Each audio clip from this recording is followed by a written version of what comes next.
What's up, Chris?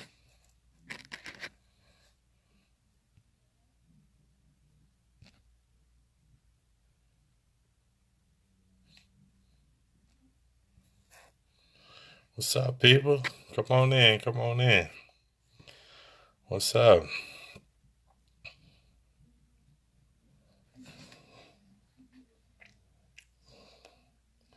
Come on in.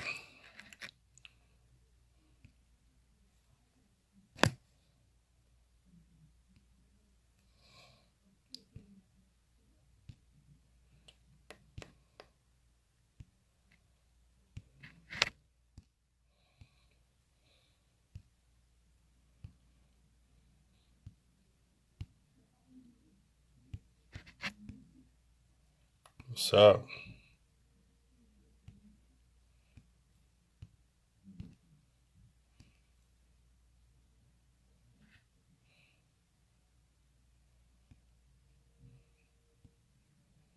What's going on?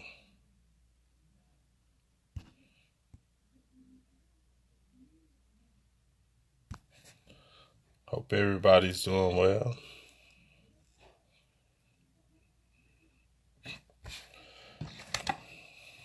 Hope everybody is well today. Excuse the scruffiness. What's going on, bruh? Hope all is well. Oh, get started. Yeah, I hope everybody's doing well. Give it a few more minutes. Let a few people come in.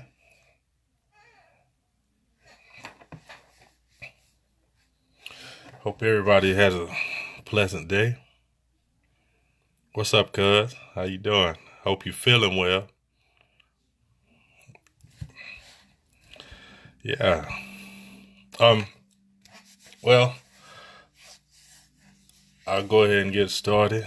The reason why I'm doing this live is I had somebody message me a question, and it was like the answer is like way too long for me to just type out. I don't have the patience nor uh,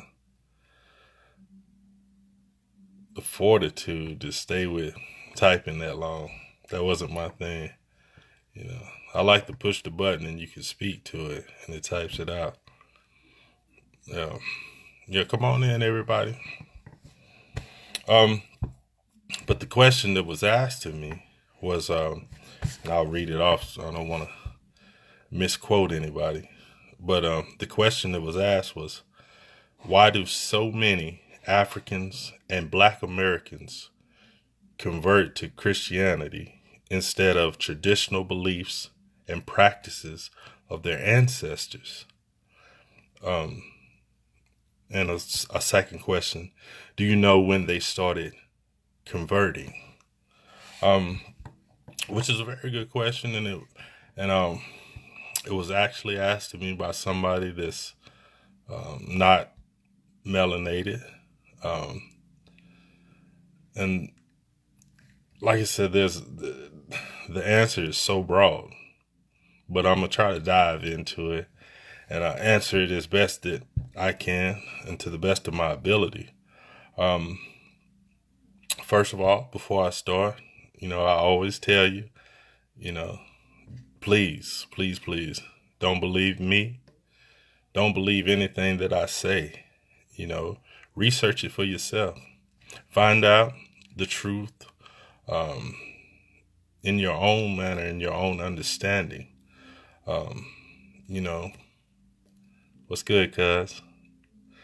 Um, Never take what anybody tells you just at face value, just because you trust the person that's telling you, or that you think it was told to you in a manner that sounds convincing. Um, Always research it for yourself. Be studious. Uh, Always. So why do so many Africans and Black Americans convert or converted to Christianity instead of their own traditional beliefs and practices of their ancestors? Wow. Okay, let's start here. The reason why in America that you see so many African Americans that are not traditional and do not follow ancient customs, if you will, is because the instigation of slavery in the United States, which was legalized, it pressed upon those who were subjugated European styled Christianity. I think if you have studied enough, you would understand that you can't just blanket cover and call Christianity, because there's so many facets to it, especially in America. You see there's so many divisions of what we call Christianity, from Catholicism to Baptist, Methodist, anything that's Episcopalian. We could go on for days, about the divisions of Christianity, of European Christianity. So we would have to go back further past America and the institution of slavery to understand religion, as far as how it shaped our minds, shaped our being. A lot of people would be surprised that the Africans that were stolen and forced across the ocean were actually practicing Islam.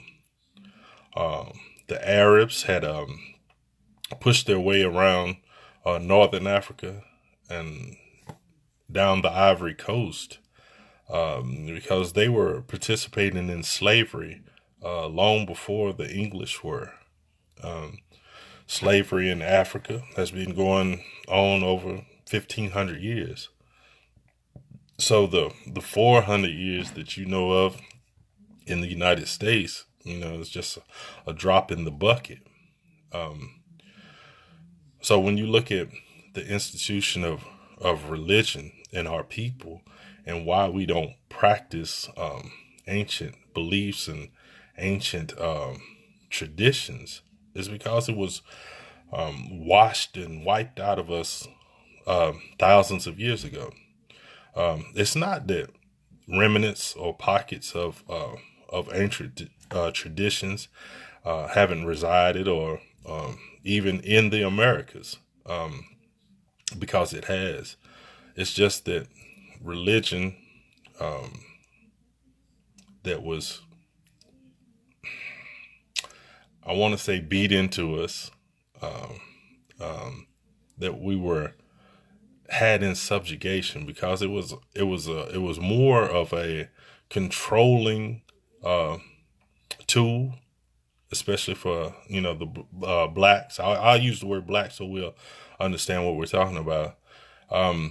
It was a tool of control, and the reason why I say it was a tool of control is because let's look at America. So you enslave a people, and you take away traditional language, you take away traditional religion, you take away traditional food, you take away traditional culture, you take away traditional lifestyle. But then I'll give you a new religion that teaches you how to be free. Now wait. So you've taken everything away from me that has created an identity for me, and then you'll give me something that you made up, and you will say that your identity is inside of this made up religion. And I know what you're thinking. What you mean made up? But and please, this is just for people that study, and just for people that actually dig and do their research. You'll understand that when the Romans, in the year 325 AD, had a council with all the European churches to create one unified religion that they could use to control the masses. This religion actually didn't start in Europe. It actually started in Africa, and it was an African religion. You could go back 10,000 years, and what it would be called was a Memphonite religion. That which is what believed Moses was taught as he was drawn out of the Nile and raised with the Egyptians for 40 years. This is the religion that he was taught, and this is the religion that he instigated to the people that he led into the wilderness, if you follow the story. So it started as an ancient African religion, and then it morphed itself into what we see now as a European religion. And even there's been this morphing over the last 2,000 years, because the Council of Nicaea, which I had mentioned earlier in the year 325, there's been 26, 27 councils since then that have shaped, changed, augmented what you call Christianity. And so, it's all been a process to, keep people under the same thought pattern, under the same control, if you will. So when you say, why have we lost our old traditions, and why have we not broke the spell of the religion that we're under? Well, see, you got to understand that there's a mixture of these religions, and some of the ancient traditions are mixed into what you practice today. And it's hard to decipher and to pull one out from another, because they're so intermingled, because of thousands of years of this processing and this control mechanisms that have been placed in your mind. First of all, if you look at religion itself, Christianity, and you read the Ten Commandments, which you could go to the old African traditional studies, and you could find the 42 negative confessions of Mayat, or the law of Mayat. And it talks about, you can see it's 42 of these, and 8 of the 10 commandments, are straight from it. But the very first commandment, and I won't quote it verbatim, but it talks about loving God, and it talks about having no other God before me. And it talks about not creating an image of God, whether it be by sea, by air, by land, by any creature, by any person. So there should be no images of God. Well, the first thing in America they done was gave you a picture of your God, a white Jesus. And they said, this is your God. This is God that was on earth. And this is the God that you worship. This is the God that you call to. Anything that you need, you get from this God. But it looks like a white dude. And so here you are as subjugated slaves. And the only time that you're not being beat, that you're not being castrated, that you're not being lynched, that you're not being tortured, that you're not being sodomized, is on Sundays when you got to hear this lecture by your slave master who's been doing these things all week to you, that God is good and God loves you. And this is what God looks like. So you be submissive and you follow the law. You don't break the law. You love your enemy.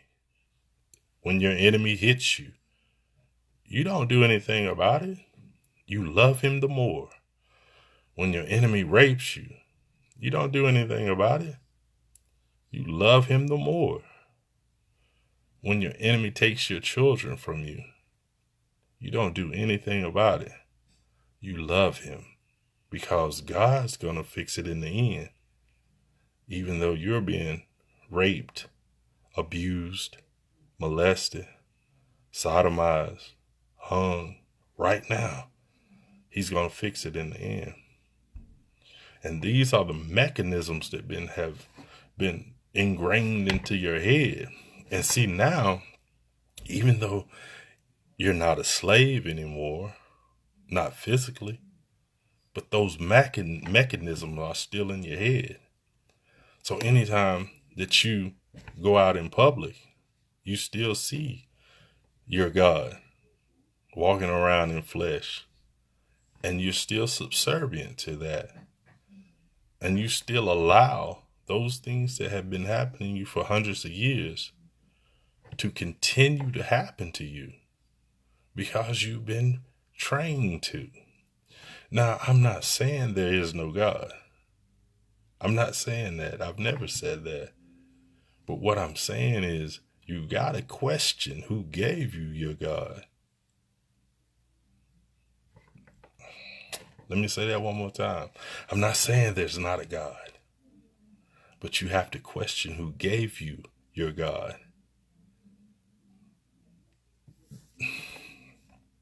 That's one of the biggest pieces that I struggle with when I talk to people because of your indoctrination, it's hard for you to break free and see the truth. Your core beliefs is telling you, something's not right. But your core training is telling you, this is what you need to stay with. This is what you need to do. Because you have to understand that your enemy wouldn't allow you to gain the ability to escape, especially on a divine level.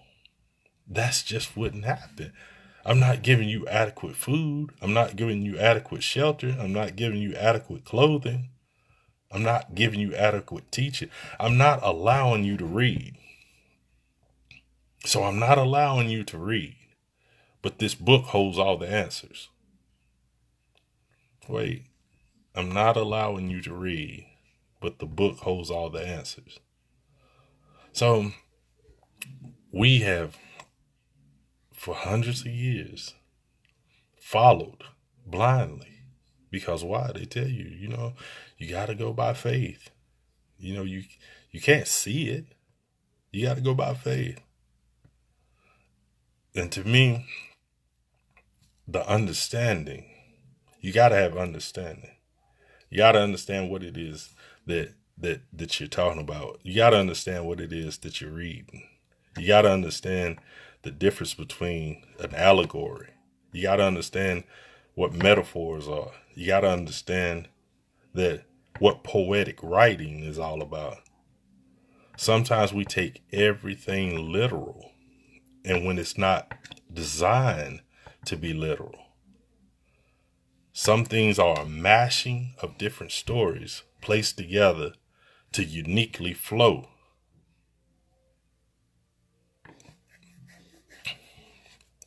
Another part of the question was our ancestors. And this really, really, really touches me. And this was really one of my biggest things is about our ancestry. And you got to understand these things were wiped away from you for a reason. Because everything that is present today is built on something that was yours in the past. but you don't have the ability to understand what it is, what it was, and what it will be. So when we talk about indoctrination and following blindly, we're talking about America, and we're talking about religion, and we talk about what it was built on. See, that's a difference between what your spirit is and what religion is. Religion is just the practice of whatever you think is going to get you to the end, whatever you think is going to get you to your creator, whatever you think is going to, the pathway is your religion. It doesn't define what your God is or your higher power is. For example, now we use the word God. Now, God, when you look at the root of the word, it's actually a Germanic word, and it comes from Gog, same as Magog, Gog. It's the same word. It's just we, over the time of using English, has transformed it into God. So if you have a word that was used by a Germanic tribe, these people, prior to the inception and prior to the intervention of Africans, didn't have a spoken language, didn't have a written language. They didn't have a way of communicating that you could call language, because they were tribal and they were nomadic and they didn't really stick together. It was bunches that came together now, then, whenever. It wasn't until they came together as the Gauls and they invaded Rome. And this is like in the year 600, 500, 600, somewhere in there, that they actually became a united people. So if that was in 5 or 600, but you're talking about Jesus was there 600 years prior to this, then why are you using a word to represent what is most holy to you that couldn't have been used in the time that you say Jesus was here? That makes no sense. But yet this is the logic that I'm telling you that people are arguing and fussing and coming at me about, but you don't study. It's like you trying to explain something to a kindergartner, and they think they know because it's in their heart, their emotions, their feelings. And that's the only thing they can think with when they're at that age, is their emotions. Logic, sometimes it takes a while to mature. So here we are using words to represent things that we say are, for us, divine. But you're using words that don't represent what it truly means or what it truly represents for you. You just using words that people told you should use, and you keep that as your mindset. So moving on, why is it so strong? Why is it such a stronghold in our lives? Why can't we get back to our traditional teachings, our traditional values, our traditional worships? And that has a lot to do with your enemy giving you those things. They told you what to worship, who to worship, why you should worship, and why your life means nothing if you don't worship what they told you to worship. It means nothing. But you were created by the Most High, and you were given dominion of the earth, but yet you shouldn't have the knowledge of one that has dominion of the earth. It makes no sense. Makes no sense. And when you talk to people that don't study, they'll tell you, well, God doesn't want us to know everything. Uh, or he works in mysterious ways or whatever. And it's to me, and I'm like, well, haven't you read your own book? And I said, if you read Psalms 4, and it tells you everything about wisdom, wisdom is the most perfect thing given to this earth. Wisdom, when it's read correctly in Psalms 4, is on an equal level with God. God being the masculine energy, wisdom being the feminine energy. And it talks about being together to create man. And it also says, if a man lacks knowledge, let him ask of God. So that means you should not be without any questions if you read the book.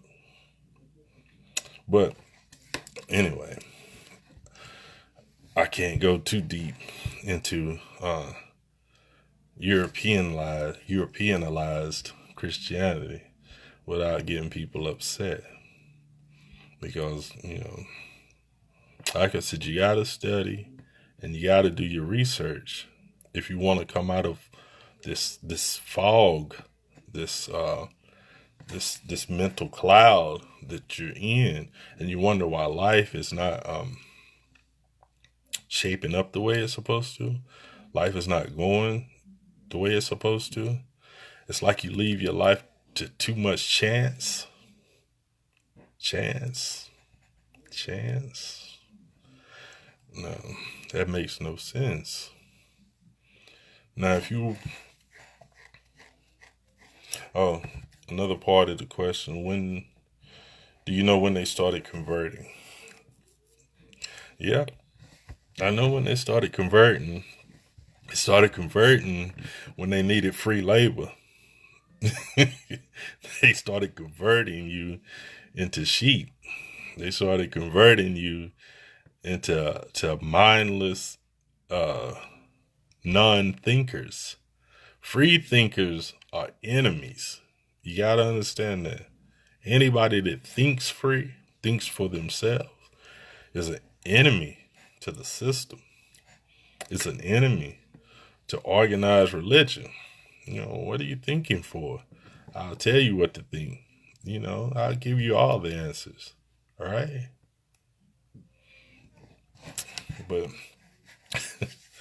but but we gotta understand that you know that in the United States, the reason why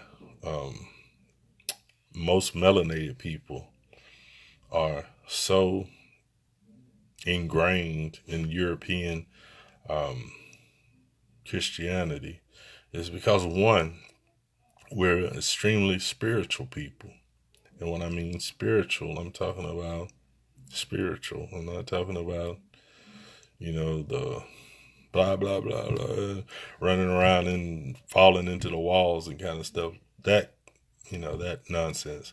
I'm talking about spiritual where you're in touch with the universe, in touch with the earth, in touch with your surroundings, in touch with other people, um, in touch with the ancestors that have passed on, that you're still in touch with them.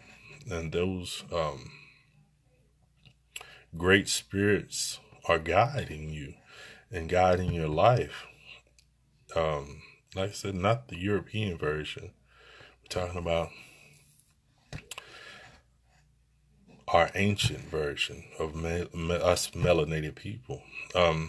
It's interesting if you, as far as Christianity, if you had any questions, just the oldest Bible on this earth is what? Anybody? Anybody know the answer to that? Anybody know the oldest biblical manuscript that's in this world? It's actually Ethiopian. Yeah, Ethiopian. Ethiopia is in Africa. just like Kenya, just like Nairobi. It's African. Now, and that's strange to me that people don't know that. But yeah, you know, and it's when we talk about, uh, yes, sir, Ethiopia. When we talk about the Bible, a lot of people don't understand that it's many manuscripts. You look at it as one book, but in Sunday school, you had to learn the 66 books of the Bible, correct? And you had to name them off, all 66, right? Yeah, you named all your Old Testament Bibles, then your New Testament Bibles, or books, rather. And they're a collection of books that make one um, huge manuscript. Well, you got to understand where each one of these books came from and how they were put together or canonized or put into a canon so that you would be a believer, and where these books come from, what areas these books come from. A lot of people, if you just learn simple geography, um, you would understand that when these books are talking about certain things, that it couldn't be in the Middle East. Uh,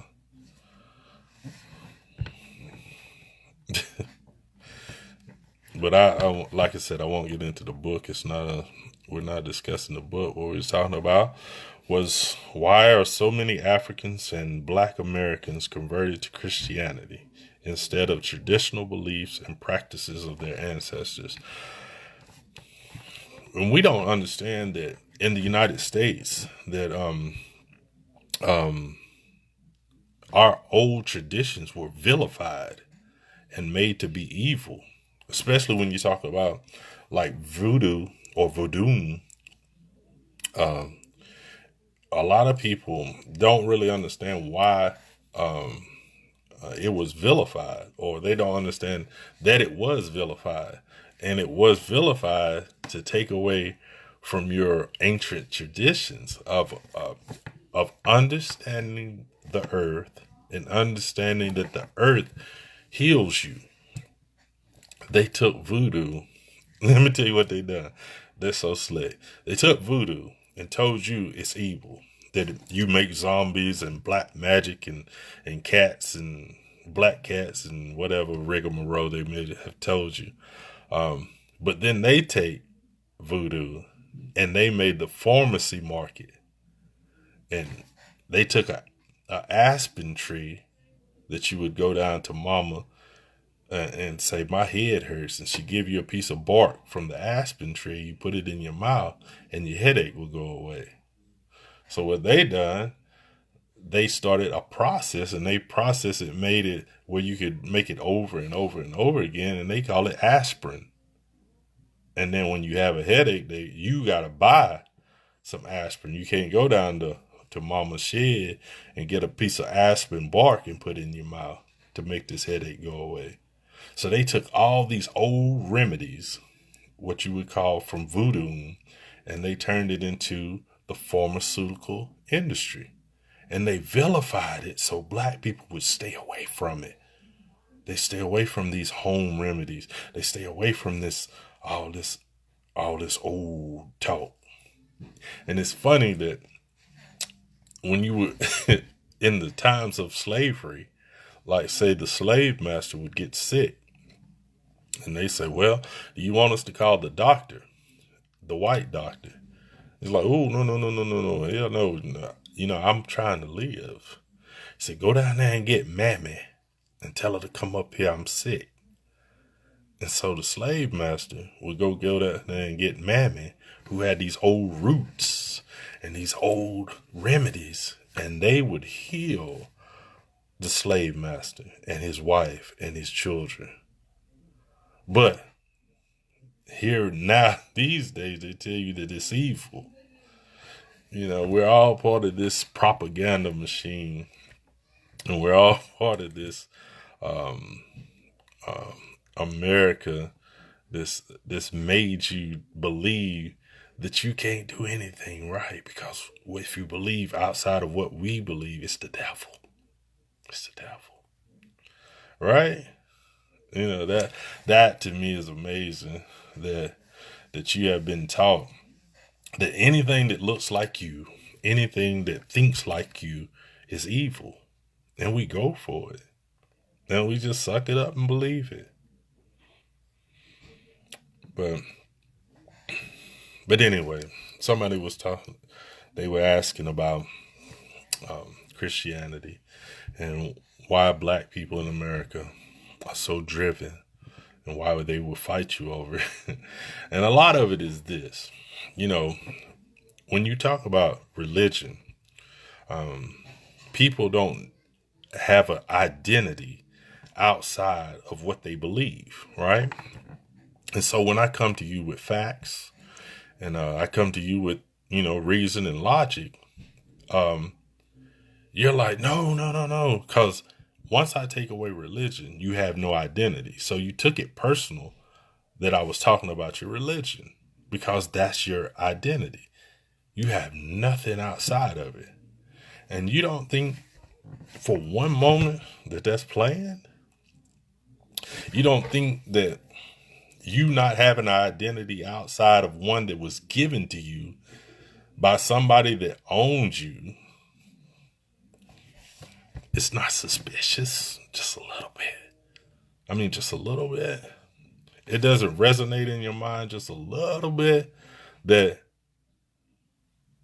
someone that owned another human being told you that your identity means nothing without me, the person that's owning you, the person that's raping you, the person that's sodomizing you, the person that's tar and feathering you, the person that's hanging you.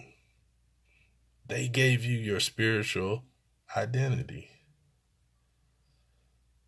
And I'm the devil? That is crazy to me. But that's why I don't argue with people. I don't. It's a waste of time. Why?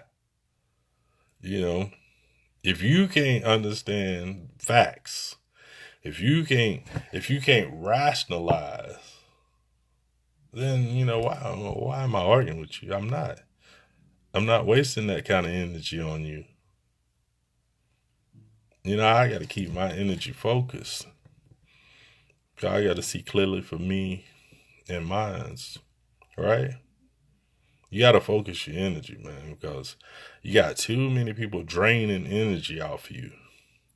If you go to a person and they're supposed to be spiritual or whatever, and you're talking to them, and after you leave, you're drained,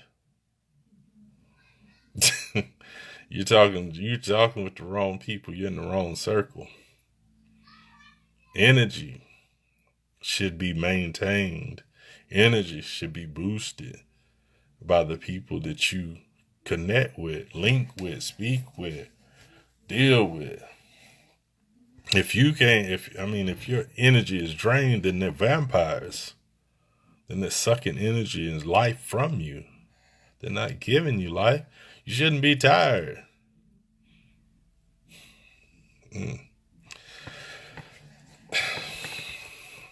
So, the question. Traditional beliefs. What's a traditional belief? What do you believe traditionally? Anything? Anybody? Anybody believe anything traditionally? And what does it mean to believe it? I was talking to I can't remember who it was, and I wouldn't mention the name anyway, but they were talking about what they believe, right? I said, okay, so what does that mean to believe something? Shouldn't you know it? If you're gonna stake your life to it, shouldn't you know it? It's just like me. I don't believe I'm a man, Because if I believed I'm a man, at some point I might doubt it, right? But I know I'm a man. I know I've been a man for a long time. So knowing and believing is two different things. So you shouldn't tell me what you believe.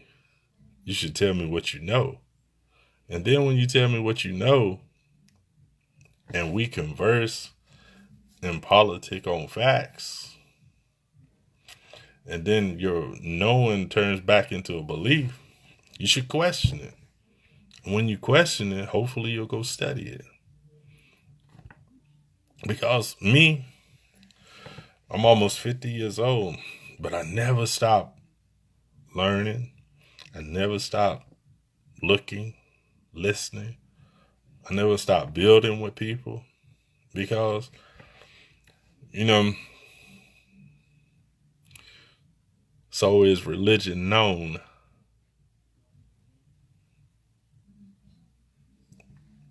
Miss Crystal, ask me that again. Ask me that. So is religion known. By who? Known by me? Known by you?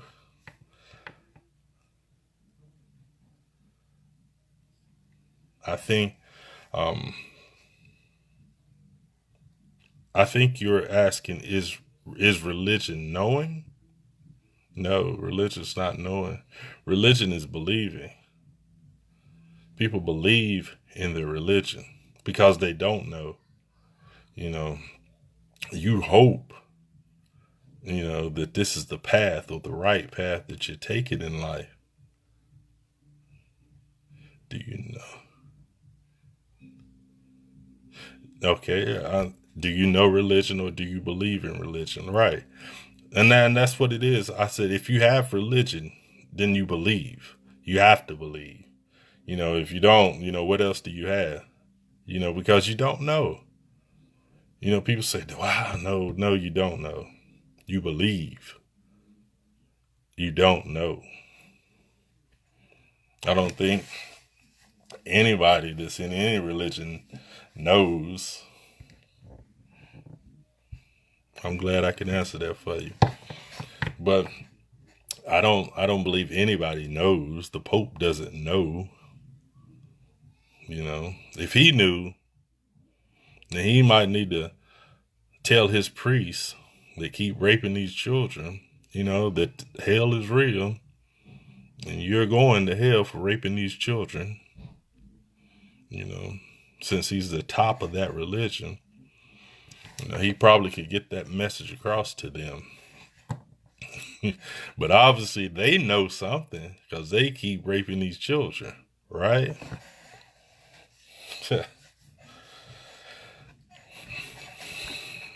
But the hold of religion on our melanated people, and like I said, it's because at the base root of it, it has a lot of our traditional beliefs ingrained in it. At the base of religion, it's a lot of our traditional beliefs are in there. There's a lot of to explain it in one sitting would be tremendously hard, but there's a lot of belief systems in that book, and you're being taught different belief systems. And listen, the people that are teaching, the people that are training from this book, I'm not saying that they're all complicit in the lie. I'm just saying they've been brainwashed too. A good teacher would figure out when they're wrong and tell their students, right? So most times your teacher has been taught wrong. And since they were taught wrong, even when they find out the truth, it's hard for them to tell you that they've been taught wrong because it kind of throws off the whole system. And they don't want to be the ones to flip over the apple cart, if you will. But if you sit back and look at it, you could see, well, that doesn't make sense. or, that doesn't fit right. I like to have some more explanation about this or some explanation about that. And then when you ask the person that's teaching you and they tell you to be quiet, don't worry about it, God will figure it out, or God will tell you in his time, whatever, then you have to question that, because if you are living a life and you want your life to be one where you're striving to be better, striving to be, I hate to use the word perfect because there wouldn't be such a thing as perfect, because once you reach perfect, how do you go farther than that, right? So you're trying to live this life where you're striving to be better, but the people that are teaching you, training you, molding you, shaping you, are telling you things that are contradicting you being at your best, you being at your optimal best. Because, it teaches you that you are, it's contradicting, because when you look at it from the beginning of the book, when you're talking about Old Testament teaching, it tells you that, everything is through you, right? But then when you get to the New Testament, when you get the more Paulinian teaching, it tells you everything is through Jesus.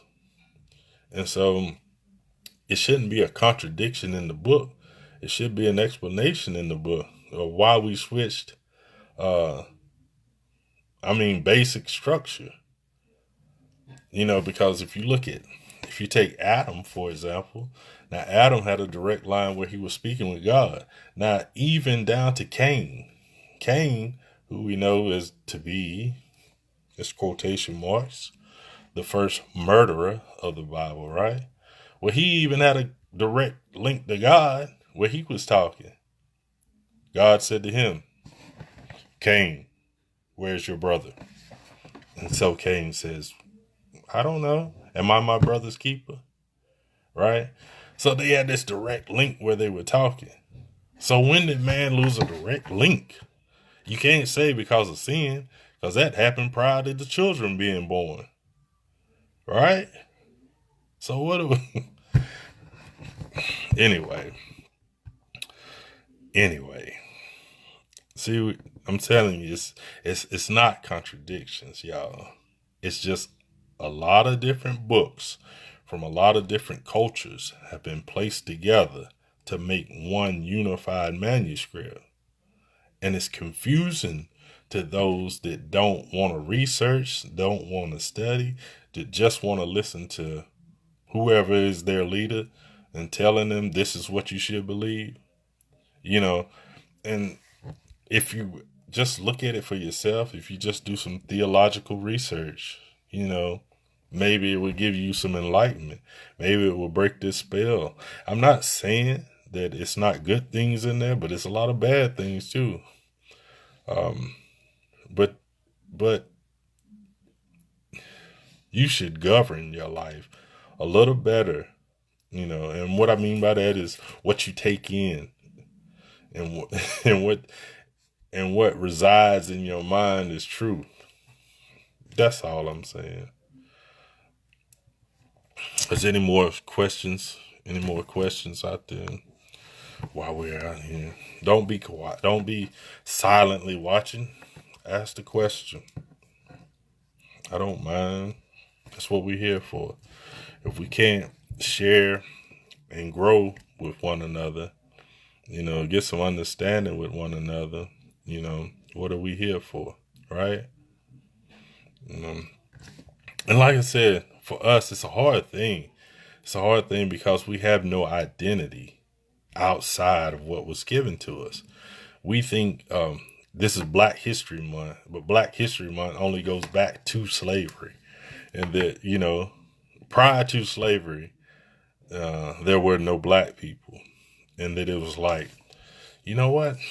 We need free labor in this world. And poof, poof, poof, poof, poof, black people started popping up all over from everywhere. just in the cornfields. There's more black people. Look, let's take them and enslave them. You know, because I prayed for free work. You know, for free labor. I prayed for that. Oh my God. But anyway, seriously. It's we have no pride in knowledge. Man, you know, most people don't even realize that black people were in the Americas before Europeans even came. I'm talking about Leif Erikson or whoever you want to say came. You know, but if you don't have that basic knowledge, then it's really hard to explain certain things to you. You know, so you gotta at least have the basic knowledge that we were here in the Americas. We had systems of government. We had systems of belief prior to the arrival of any Europeans. And so if we had a system of beliefs and we had a system of government, then you had a system of thought. And that's why slavery was so hard. You had to beat people. You had to scare people. You had to terrorize people. Because you wanted to change the way people thought. And I'm talking about systematically. You know, if I can inject trauma into your brain, then I can imprint whatever information that I wanted to. So that's why slavery was so horrific. Because they needed to traumatize you. And once you were traumatized, you would say, oh my God, thank you for white Jesus. Because after that, you were through. And see, there's been no therapy and no healing from the trauma.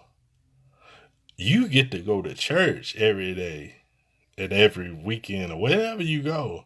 And that's how you try to deal with your traumatic stress and this traumatic experiences that have been passed down for generations to generations, because you've had no healing. It is not truly an Anglo country. It was taken over by the Anglos in a terrible, and that is true. And like I said, and it's not about the bashing Europeans or the descendants of the Europeans, but what it is about is you realizing that this trauma has been placed inside of your culture, and this trauma has not been dealt with. And because you've been traumatized and you were given this band-aid of religion, every time that band-aid starts to come up a little bit, you feel the hurt, you feel the trauma, then they press the band-aid back down of religion on you. So don't worry about it, just pray. Trouble don't last always. Well, it's lasted 400 years. So, so what's always, it's funny to me when I listen to people talking. They say, well, we're living in the last days. Dude, everybody's living in the last days. You get older every day. You're not going to live at any other time. This is your last days. It's what you do with the time that you have. But we've lived through so much. Oh, I got a question. Let's see. Privilege is real and is not often recognized. Well, it's not often recognized by those that have privilege. Those that don't experience, or those that don't get a chance to have privilege, they recognize it all the time. that's why it's so important for us to, not be afraid to have these type of discussions. Because when we don't, when I'm not speaking or controlling the narrative, you know, the narrative is being controlled by somebody else. And so those that want you to be silent, of course, the narrative is going to be, you know, well, all lives matter. Or, of course, all lives matter, but the life that we're talking about is the one that is this on the table at this moment, you know. And so,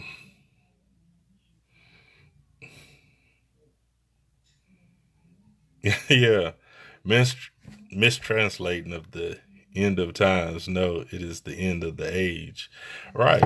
And like I said, there's going to be a lot of mistranslations because you're taking several different books from several different cultures and you're trying to mash them into one manuscript.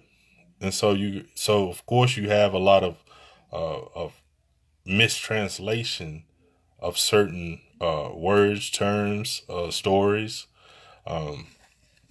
In every culture, you always see cycles. Life is always a circle, right? And so in these circles, whether we understand it or not, to draw a circle, it has to begin somewhere and it has to end back at the same point, right? To draw a circle.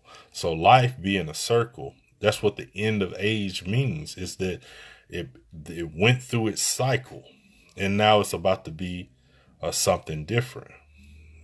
And so astrologically is how a lot of the African traditions believe. It's like they looked at the sky and they saw that it went through a cycle like every 26,000 years or so. And so to end one age to another, after this 26,000 years, they used the constellations. And so that's why you would see, take for example, when you look in the Bible, and when Jesus first comes in, when he talks to his disciples, he tells them, I will make you fishers of men, right? And so that would be or represent Pisces. But as his closing, when he was going to die and come back again, he came back, behold, I am at the door, and he holds a pitcher. Well, see, this was a representation of Aquarius. And so, and so it's supposed to be the age of Aquarius, this mid trans gate, if you will, from Pisces to Aquarius. These times this 26,000 years had ended. And so, but like I said, that's another story or that might have to be another live to talk about, the astrological ties that are in the Bible, if you will. But like I said, mainly what we was talking about today was Black America, and I use the term black, even though there's no such thing as a black person. Black people don't even realize that, and I just used it almost in a third person sense. I'm breaking the fourth wall. But black is it's more of a description, but we really don't, especially those that stay here in the Americas, really don't we don't get enough sun to be that dark. And so it is what it is. But that's a term that we shouldn't even go by. Black, African American, I don't know why people use the term African American anyway. That's a continent. What country are you specifically talking about? Are you Nigerian American? Are you Sudanese American? Are you Ivory Coast American. What are you? That's just a general term that you've been given to confuse you, to have you not concentrating on the United States, in which most of you have been, most of your people that are here in America have been here in the United States for at least 100,000 years. They have not been detached from Africa, but have been on this continent, living, producing, growing, governing for 100,000 years, easy. And that's not me saying that.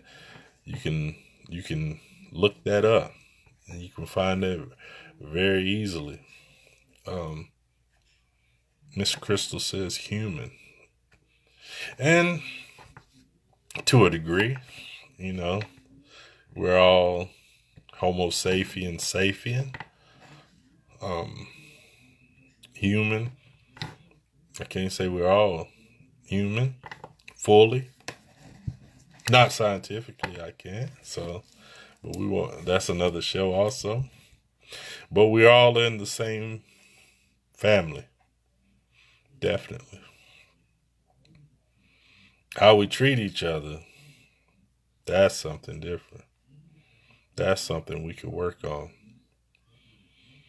But religion has it hindered us more than it's helped us? Have it hurt us more than it's taken us up? I think the church, for melanated Americans, was a place where we felt safe, a place where we could go to and discuss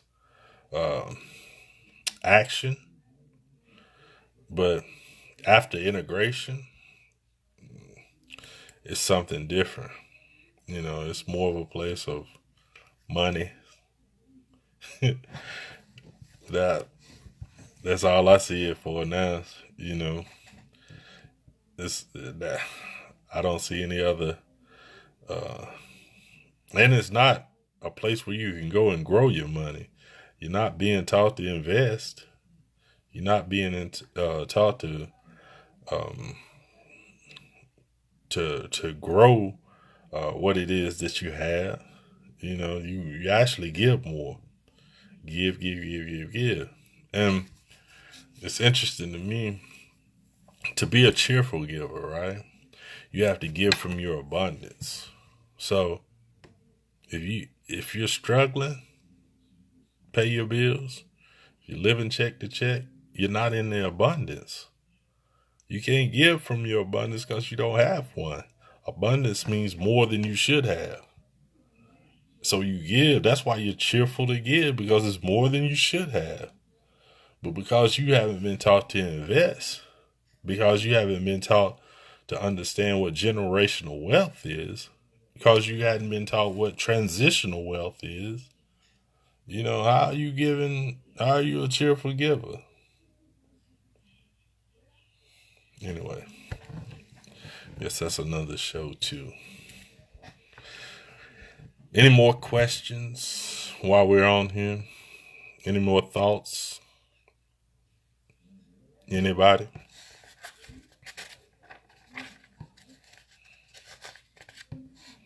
Appreciate that. Javon, I appreciate that. Glad that's good information for you. Hopefully you can take it and do something with it. Like I said, I hope people are stirred up, maybe even offended, so that you can go back and do your research. And then the next time I'm on here, you can come on here and say, you know what, this is what I found. this is what I see. And now I think that would be awesome. I don't look for people to challenge me. I look for people to build with. I'm trying to build. I'm trying to be better. I'm trying to learn more. I'm trying to, you know,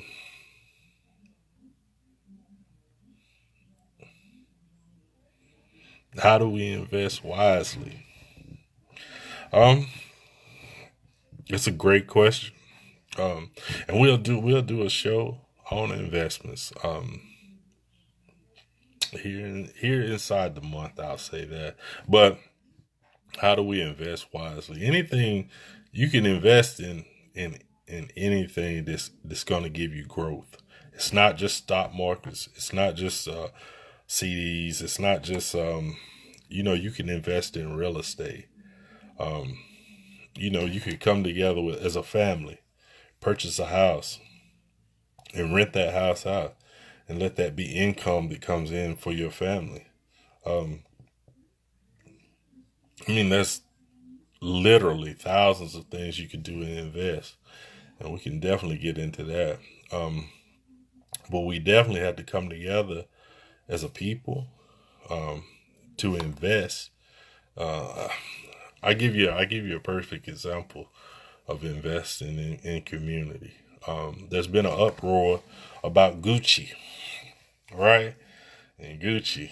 And so people are, they're mad about Gucci, having this black face, right? And I mean, who do you think the people that own Gucci, uh, Versace, or any of these, what they call top line brands, do you think they really love you? I mean, are you that confused? Are you that naive? And when I see people and I love Floyd Mayweather. Don't get me wrong, money. I love Floyd. But when you get on there and you are the spokesman for Gucci, that is that is funny to me because you talk about spending millions with Gucci for what? For what reason? It's only to show that they have you brainwashed and that you believe that materialism is the best thing, how far you've come through materialism, and that you don't understand that those millions of dollars that you have, you can reinvest in your community. You could go to your own old a home state. You can open up a grocery store that doesn't sell any GMOs. You could go and open up a preschool. You could go and open up um, something in your community, with those millions of dollars that you're going to spend with Gucci. For what? I mean, you brag about the money you have, but it's just money if it ain't moving in your community. You could go literally with the money and bank that you have, you could open up schools of finance in the ghetto, if you will, in your community, your old community, any black community in the world, you know, until until we can get all this slave mentality out of us. Because it's a slave mentality when you think that you have to buy a new car to show somebody that you're doing good. You, to put on Gucci so that people know that you're doing good. That's a slave mentality. You don't see Bill Gates wearing Gucci and Prada to say, you know what, I'm a billionaire. Because he is. That's it. He is a billionaire. He don't what he got a front for you for? He don't care about you. Go buy his new update, you know?